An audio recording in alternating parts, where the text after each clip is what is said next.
Good morning, students. Today, the poem third, book of class 10th, first flight, A Tiger in the Zoo. Means जैसा कि title दिया हुआ है, जो tiger है वो कहाँ है? जू में है, यानी कि जू के किसमें? एक केज में बंद है। इस पोइम को लिखा है जॉर्ज लेस्ली नॉरिस ने, ठीक है। अब उन्होंने इस पोइम के थ्रू ये बताया है कि जो रियल पर्सनालिटी होती है एक टाइगर की, ठीक है, अगर वो एक केज के अंदर बंद है तो उसका बिहेवियर किस तरह का होता है, और जब वो अपना नेचुरल हैबिटेट में रहता है यानी कि फॉरेस्ट में जब रहता है तो उसकी जो पर्सनालिटी है, जो उसका नेचर है, वो किस तरह का होता है, ठीक है। तो लाइन बाय लाइन हम इसका देखेंगे meaning. He stalks in his vivid stripes the few steps of his cage on pets of velvet quiet in his quiet rays, ठीक है। अब जैसा कि हम इसमें देखेंगे कि क्या लिखा है, स्टॉक्स, स्टॉक का मीनिंग क्या हुआ? फॉलोज, यानी कि फॉलो करना। किसको? Vivid stripes. स्ट्राइप्स का मतलब आपने देखा होगा कि जो भी टाइगर है उसके ऊपर जो कलर बने होते हैं, यानी कि जिस तरह का कलर होता है उसकी बॉडी के ऊपर, ठीक है, तो उसमें हम देखेंगे कि वो कैसा होता है, ऑरेंज और ब्लैक कलर का होता है, ठीक है। ऑरेंज और जो है ब्लैक स्ट्राइप्स बनी होती है, ठीक है। तो यहाँ पे क्या है, यहाँ सिर्फ और सिर्फ उसका क्या बताया गया है, सिर्फ उसका अपीयरेंस क्या होता है वो बताया गया है। The few steps of his cage, यानी कि जिस केज में वो बंद है उस केज में कितने फ्यू स्टेप्स, कुछ कदम ही चलता है। On pads of velvet quite, यानी कि सिर्फ और सिर्फ केज के अंदर जो टाइगर बंद है उसकी अपीयरेंस के बारे में बताया है, यानी उसका जो नेचर है, उसकी जो क्वालिटी है वो किस तरह की होती है। पैड मतलब द पॉज ऑफ टाइगर, यानी कि जो टाइगर के पंजे हैं वो कैसे होते हैं? वेलवेट, यानी कि बहुत ही सॉफ्ट, ठीक है, बहुत ही तरह से कहते हैं बहुत ही मुलायम तरीके के जो उसके पैर होते हैं उस समय पर, और किस तरह से हम कह सकते हैं उसको कि बहुत ही स्मूथ, सॉफ्ट एंड सिल्की। तो वेलवेट क्वाइट, क्वाइट का मतलब यहां पे किस तरह से है? क्वाइट यानी कि जब वो चलता है तो बहुत ही स्मूथ है, सिल्की है, ठीक है। क्या उसके जो पंजे हैं जब वो चलता है उस केज के अंदर, ठीक है। अब क्वाइट इसलिए बताया गया क्योंकि जब वो चलता है अपने केज के अंदर तो बहुत ही धीमे धीमे चलेगा, यानी कि जब वेलवेट स्मूथ, ठीक है, बहुत ही सिल्की कलर के जो सिल्की जो है उसके पास है, उसके पंजे हैं, तो बहुत ही शांत, बहुत धीरे धीरे चलता है। इन इज क्वाइट रेज। अब देखिए यहाँ पे क्वाइट और रेज, रेज का मतलब क्या है? वायलेंट अनकंट्रोलेबल एंगर, यानी कि जो एक तरह से जो गुस्सा होता है, जो रियल नेचर होता है टाइगर का, जब वो देख कर किसी को क्या करता है उस समय पे बहुत रोर करता है, दहाड़ता है उसको। इन इज क्वाइट रेज, क्वाइट का मतलब अब जो उसका अनकंट्रोलेबल एंगर होता है, किसी को भी देखकर उसने कैसे कर लिया, उसको बिल्कुल ही शांत कर लिया है। यहाँ पर कहाँ शांत किया है? जब वो जू के कहाँ बंद है? एक केज के अंदर बंद है, यानी हम कह सकते हैं कि ही यानी यहाँ टाइगर के लिए शो किया गया है। He should be lurking in a shadow, sliding through long grass near the water hole where plump deer pass. अब यहाँ पे बताया गया है फॉरेस्ट, यानी कि जो फॉरेस्ट के अंदर जो टाइगर होता है उसकी जो नेचुरल हैबिटेट है उसका जो फॉरेस्ट, अगर वो वहां है तो उसको कैसा होना चाहिए उस समय पे? लर्किंग इन शेडो। लर्किंग मतलब होता है remaining hidden so as to wait ambush, यानी कि जब sliding through long grass near the water hole where plump deer pass. Plump का मतलब है स्ट्रॉ फैट है, यानी कि जो टाइगर है उसका जो फेवरेट जो प्रे है यानी शिकार है वो क्या होता है? डियर यानी हिरन होता है। प्लम्प का मतलब फैट से है, यानी कि जब वो अपने नेचुरल हैबिटेट में यानी कि फॉरेस्ट में है तो बहुत ही छिपके, ठीक है। Lurking in a shadow, sliding through यानी कि चलते हुए, किसमें? थ्रू लॉन्ग ग्रास, जब लंबी लंबी घास यानी कि जो झाड़ियां होती हैं, बुशेस होती हैं, उनमें छिपकर near the water hole where plump deer pass, यानी कि जहां पे जो प्लम्प डियर है यानी जो डियर पानी पीने जब आते हैं वहां पे, तो वहां पे जो बड़ी बड़ी घास है उनमें छिप के उनका इंतजार करना। इंतजार किस लिए? ताकि जैसे ही वो हिरन उसको दिखाई दे और क्या करे, फिर बाद में जो टाइगर है उसका शिकार कर दे, ठीक है। नेक्स्ट स्टेप हम देखेंगे यहाँ पर।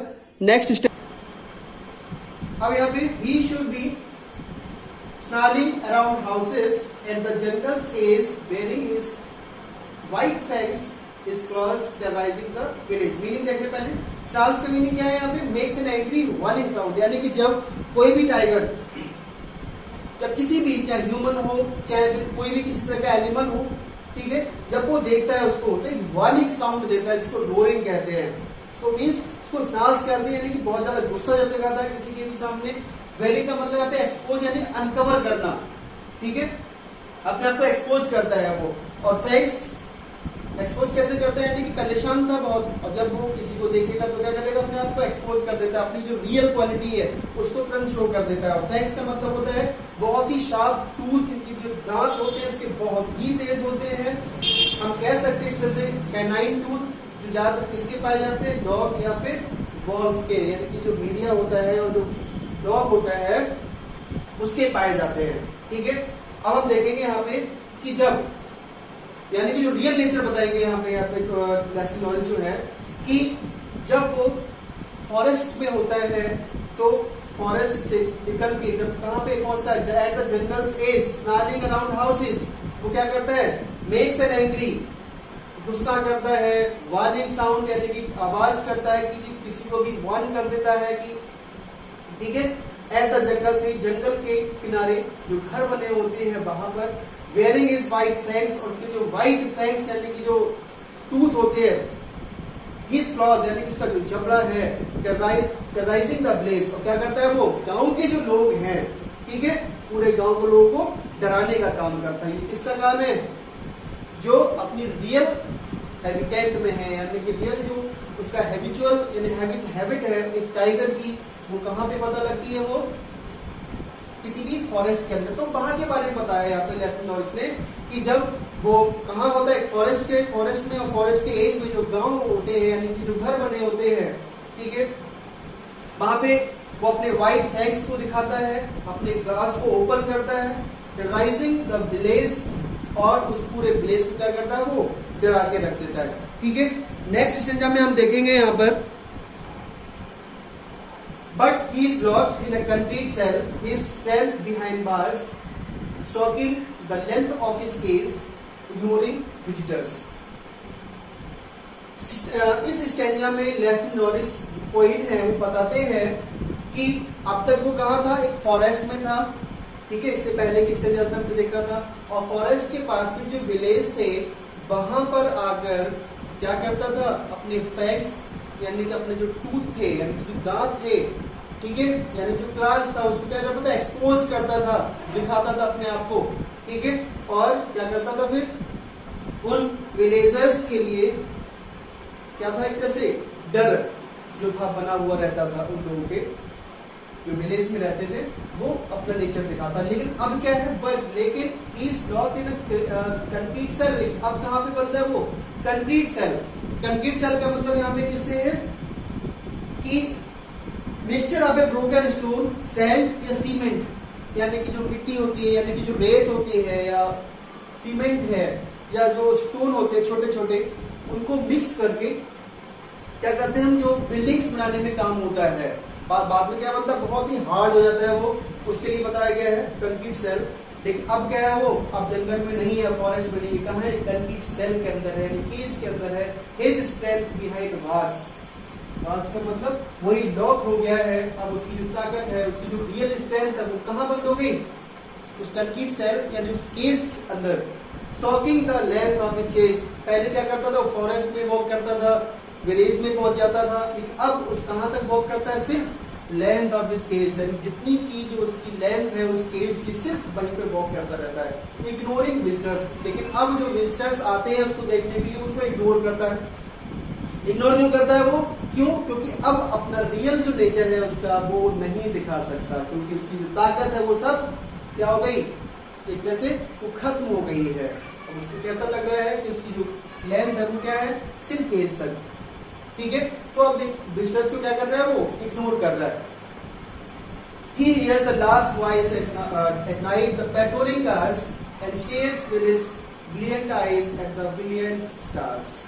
अब नाइट में जब पेट्रोलिंग यानी कि जो पुलिस मैन होते हैं, ठीक है, जब वो एज ए सिक्योरिटी निकलते हैं रोड पर, तो नाइट में वह आवाज सुनता है। कौन? ही यानी कि टाइगर, जो पेट्रोलिंग कार्स निकलती हैं वहां पे। And stairs with his brilliant eyes, और अपनी जो ब्रिलियंट आईज है उसकी, उनसे देखता है किसको? एट द ब्रिलियंट स्टार्स, यानी कि जो नाइट में जो स्टार्स यानी जो तारे दिखाई देते हैं, तारे देखता है वो अपनी ब्रिलियंट आईज से।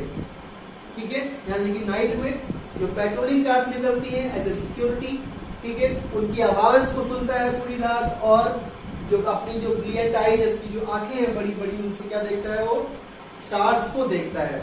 ठीक है, अब हम देखेंगे यहाँ पर कि जो पोएटिक डिवाइसेस दिए हैं अलग अलग स्टेंजाज में, वो कैसे यूज हुए हैं, हम उनको देखते हैं। अब चलिए पहले इसी स्टेंजा में देख लेते हैं, कि बाद में फिर लिखना पड़ेगा वो।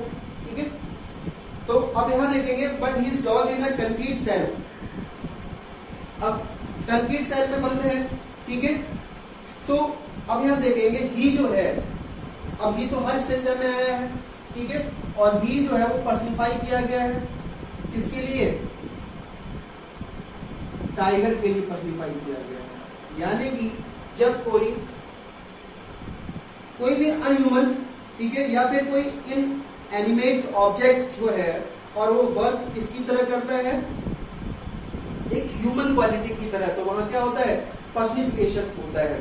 ठीक है, अब दूसरा देखेंगे यहां पर, दूसरा यहाँ पे इमेजरी। अब देखिए इमेजरी कैसे है, यानी कि इमेजिनेशन करना, यानी कि जो रीडर है, जो रीड कर रहा है उसको, इनको उसको कैसे इमेजिनेशन कराते हैं। ही इज लॉक्ड, यानी कौन बंद है? टाइगर बंद है। कहाँ? कंक्रीट सेल के अंदर। तुरंत माइंड में हमारा एक इमेज क्रिएट हो गई। ही स्टैंड बिहाइंड बार्स, यानी कि जो बार बनी हुई है, यानी कि जो कंक्रीट सेल के अंदर जो बंद है। Stalking the length of size, वहीं दौड़ता रहता है उस केज के अंदर, इग्नोरिंग डिस्टेंस, घूमने आते लोगों को इग्नोर करता रहता है। तो क्या एक वैसे यहाँ पर एक इमेजिनेशन क्रिएट कर दी रीडर के माइंड में, तो यहाँ पे इमेजरी एक पोएटिक डिवाइस है।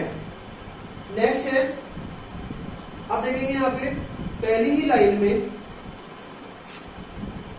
ई, लॉग में ई, कंक्रीट और सेल। जो ई जो साउंड है वो क्या है? प्रोमिनेंट है यहाँ पर, तो यहाँ क्या हो जाएगा? आपको पता होना चाहिए, एसोनेंस। ठीक है, यानी कि कोई भी जब वॉवेल साउंड एक लाइन में क्या हो? प्रोमिनेंट हो, कोई भी लेटर, ठीक है, तो वहां एसोनेंस हो जाता है। और जब दो वर्ड लिखे हो नियर बाई, और उनका जो फर्स्ट लेटर है वो जो साउंड है उनकी कैसी हो? कॉन्सोनेंट में हो। ठीक है, तो वहां क्या हो जाता है? अलिट्रेशन, तो यहां अलिट्रेशन हो जाएगा। ठीक है, नेक्स्ट हम देखेंगे यहां पे, अब स्टॉकिंग हो गया। ठीक है, तो ए जो बा साउंड यहाँ पे है बी, वो रिपीट हो रही है। ठीक है, अब यहाँ पे देखेंगे हम एस, इसमें स्ट्रेंथ में देखेंगे, और बार्स में सा। ठीक है, तो यहाँ पे क्या है? एज में एस हो गया। ठीक है, और स्ट्रेंथ में एस। ठीक है, बिहाइंड में बी, और इसमें भी बी है, तो वो तो बिहाइंड बार्स में बी भी जो है बा साउंड रिपीट हो रही है, इरिटेशन हो गया। ठीक है, और यहाँ पे एस, यानी कि जब किसी भी वर्ड का स्टार्टिंग, मिडिल, ठीक है, या फिर लास्ट में कोई भी कॉन्सोनेंट साउंड रिपीट जब हो, तो वहां क्या हो जाता है? मैं लिख देता हूं इस तरह से। ठीक है, तो यहां क्या हो जाएगा? कॉन्सोनेंस। क्लियर है? कोई भी कॉन्सोनेंट साउंड स्टार्टिंग, लास्ट या मिडिल में जब रिपीट हो इसकी साउंड। फिर अब देखेंगे लास्ट लाइन, इग्नोरिंग में देखिए आई, यहाँ पे आई, विजिटर्स में आई आई है, तो इग्नोरिंग में ओ हो गया, विजिटर्स में ये तो नहीं हो रहा है। आई आई साउंड रिपीट हुआ है यहाँ पे, तो आई साउंड रिपीट है, इसलिए क्या होगा यहाँ पे? एसोनेंस होगा। ठीक है, अब जब एसोनेंस होगा यहाँ,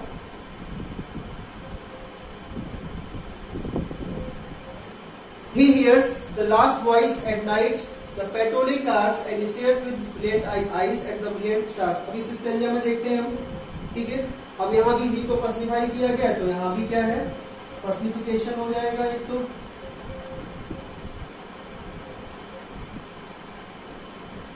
ठीक है। टाइगर को पर्सनिफाई किया गया है, ठीक है। ही में एच और हियर्स में एच, तो यहाँ क्या हो गया, एक अलिट्रेशन हो गया, ठीक है। कोई भी कंसोनेंट साउंड स्टार्टिंग में और दो लेटर पास में है, दो वर्ड पास में है, उनका स्टार्टिंग जो साउंड है वो कंसोनेंट रिपीट हो रहा है, तो अलिट्रेशन हो गया, ठीक है। अब यहाँ भी इमेजरी है, देखो हियर्स द लास्ट वॉइस, रात में आवाजें सुनना, पेट्रोलिंग कार्स, ठीक है, जो निकलती है नाइट में अपनी स्टार्स से, यानी कि जो स्टार्स है, जो रात में तारे दिखाई दे रहे हैं, उसको अपनी ब्लाइंड आई से देख रहे हैं, तो यहाँ पे क्या है, एक इमेजरी की क्रिएट हो रही है, यानी इमेजिनेशन हो रहा है रीडर के लिए, ठीक है। यानी पोइट ने अपनी लाइंस को इस तरह से लिखा है कि रीडर के लिए एक इमेजिनेशन क्रिएट करना, तो वहां पे क्या होता है, फिर इमेजरी हो जाती है, तो इमेजरी ही लिख देता हूं मैं, ठीक है। नेक्स्ट, और इसमें क्या हो जाएगा, अब हम देखें इसमें थर्ड लाइन, देखिए थर्ड लाइन में विद में आई, इसमें आई हो गया, ब्रिलियंट में आई है, ठीक है, तो आई साउंड रिपीट हो रहा है, तो क्या हो जाएगा यहाँ पे, एसोनेंस, यानी कोई भी वॉवेल साउंड रिपीट हो, ठीक है, एसोनेंस हो गया। और हम देखेंगे इसमें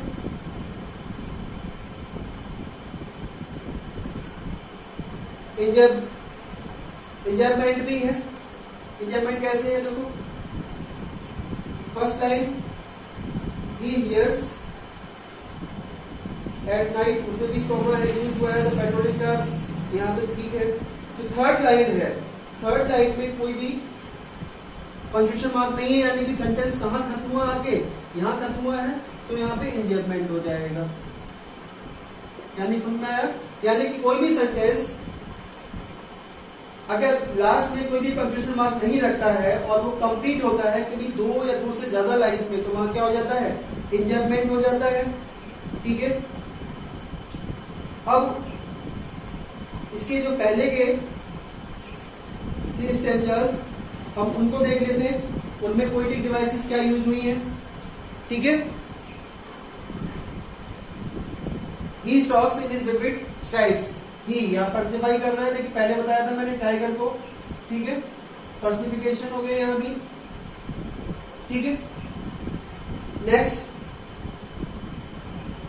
हम देखेंगे आई, इनमें आई है, इसमें देखिए आई, ठीक है, तो आई साउंड यहाँ पे प्रोमिनेंट है, ठीक है, तो क्या हो जाएगा यहाँ पे, एसोनेंस फर्स्ट लाइन में, ठीक है। आई जो वॉवेल साउंड है ना वो प्रोमिनेंट है, ठीक है, इसलिए क्या हो गया, एसोनेंस। आप साथ साथ लिखते रहिए इसको, तब समझ में आ जाएगा, ठीक है, कि ऐसा क्यों हुआ है, ठीक है। नेक्स्ट हम देखेंगे इसमें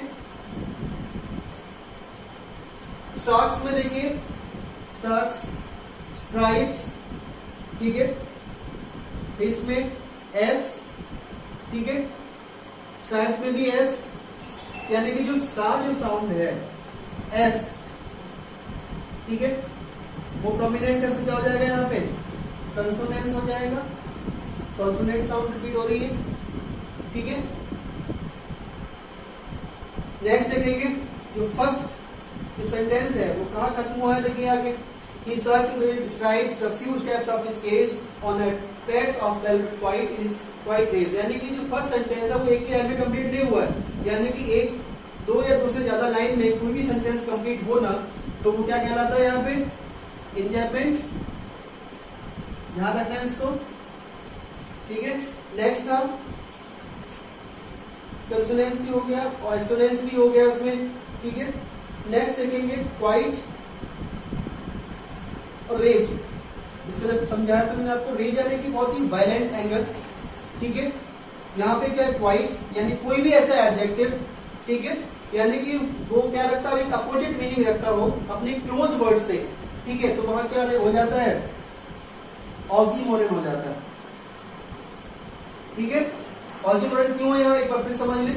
यानी कि जब कोई भी टाइगर जब वो बहुत ही ज्यादा वायलेंट कंट्रोलेबल एंगर में है, ठीक है, और वो क्या है उसको शांत करना है, तो शांत हो सकता है क्या? तो इसीलिए यानी कि कोई भी ऐसा एडजेक्टिव वर्ड जो अपने क्लोज वर्ड का अपोजिट हो, ठीक है, तो वहां क्या हो जाता है? ऑक्सीमोरन हो जाता है, ठीक है। नेक्स्ट हम देखेंगे यहाँ पे इमेजरी है, जैसे ही स्टॉक्स यानी क्या करता है? फॉलो करता है वो इन his vivid stripes.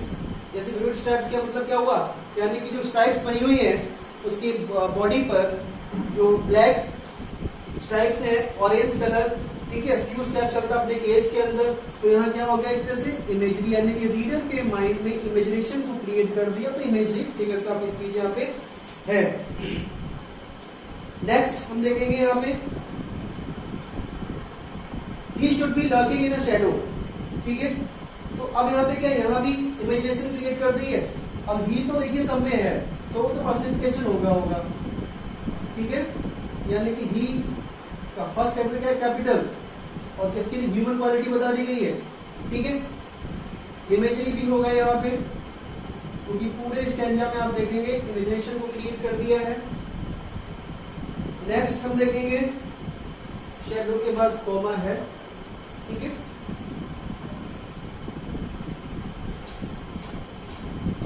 Next plum dear पास, ठीक है, अलिट्रेशन हो गया। नेक्स्ट है इंजरमेंट, देखिए ही should B lurking a shadow, ठीक है, स्लाइडिंग थ्रू लॉन्ग ग्रास, यानी कि जो फर्स्ट सेंटेंस है वो कहाँ कंप्लीट हुआ? पास पे, ठीक है। तो क्या हो जाएगा यहाँ पे? इंजरमेंट भी हो जाएगा। यानी कि कोई भी सेंटेंस दो या दो से ज्यादा लाइन में जब कंप्लीट हो तो वहां क्या होता है? इंजरमेंट हो जाता है, ठीक है। इसके आगे देखेंगे हम। Next he should be snailing around houses, इस स्टेंजा को। नेक्स्ट स्टेंजा देखें, ही शुड बी यानी कि पर्सनिफाई किया गया है किसको? टाइगर को, तो पर्सनिफिकेशन,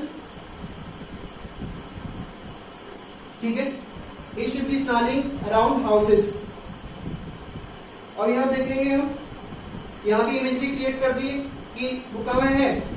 स्नैलिंग कर रहा है, यानी कि टहल रहा है कहां पर? अराउंड हाउसेस, ठीक है।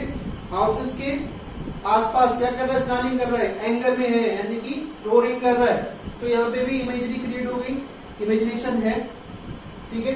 उसके बाद हम देखेंगे एट द जंगल से is wearing his white fangs is clause. Fangs means उसके जो कैनाइन टूथ है वो किस तरह से किसी भी वॉल्फ या किसी भी डॉग में टेरराइजिंग ब्लेस, यानी कि ब्लेस को कर रहा है, वो डरा रहा है, ठीक है। तो सेकंड देखेंगे यहाँ पे कि जो फर्स्ट सेंटेंस है वो कहाँ की कंप्लीट हुआ? He should be snailing around houses at jungle's edge, ठीक है। वो यहाँ आके कंप्लीट हो रहा है, तो यहाँ क्या होगा? इंजरमेंट भी हो जाएगा, क्लियर है। नेक्स्ट स्नैलिंग यानी कि कोई भी साउंड वर्ड है स्नैलिंग, यहाँ पर क्या हो जाएगा? ओनोमेटोपिया, ठीक है। साउंड वर्ड जब होता है तो ओनोमेटोपिया होता है, आपको पता है, ठीक है। नेक्स्ट देखेंगे कि जो ओ साउंड है, शुड में ओ, अराउंड में ओ और हाउस में ओ। ओ साउंड यानी वॉवेल साउंड प्रोमिनेंट है तो एसोनेंस, क्लियर है।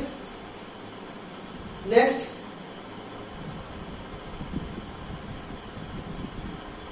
हम देखेंगे यहां पर थर्ड लाइन में, ठीक है। एस को देखिए, बेरिंग में, हिज में एस, फैंग्स में एस, हिज में एस और क्लॉज में एस, यानी कि एस जो साउंड है वो प्रोमिनेंट है, कॉन्सोनेंट, तो कॉन्सोनेंस हो जाएगा, ठीक है।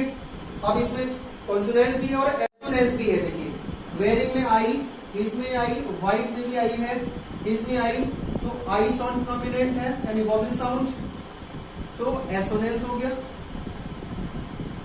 ठीक है।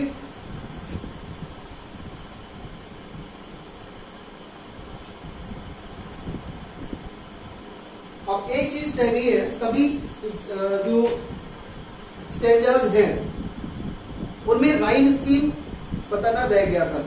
तो राइम स्कीम है, जितने भी स्टेंजाज हैं उन सभी में राइम स्कीम जो है बिल्कुल वो सेम है।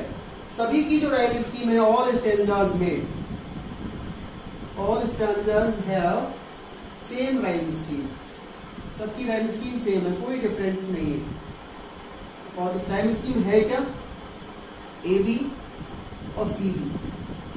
और कैसे है वो देखने का, देखिए हिज हाउसेस ए हो गया, एज डिफरेंट है, बी हो गया है, क्लॉज डिफरेंट है, सी।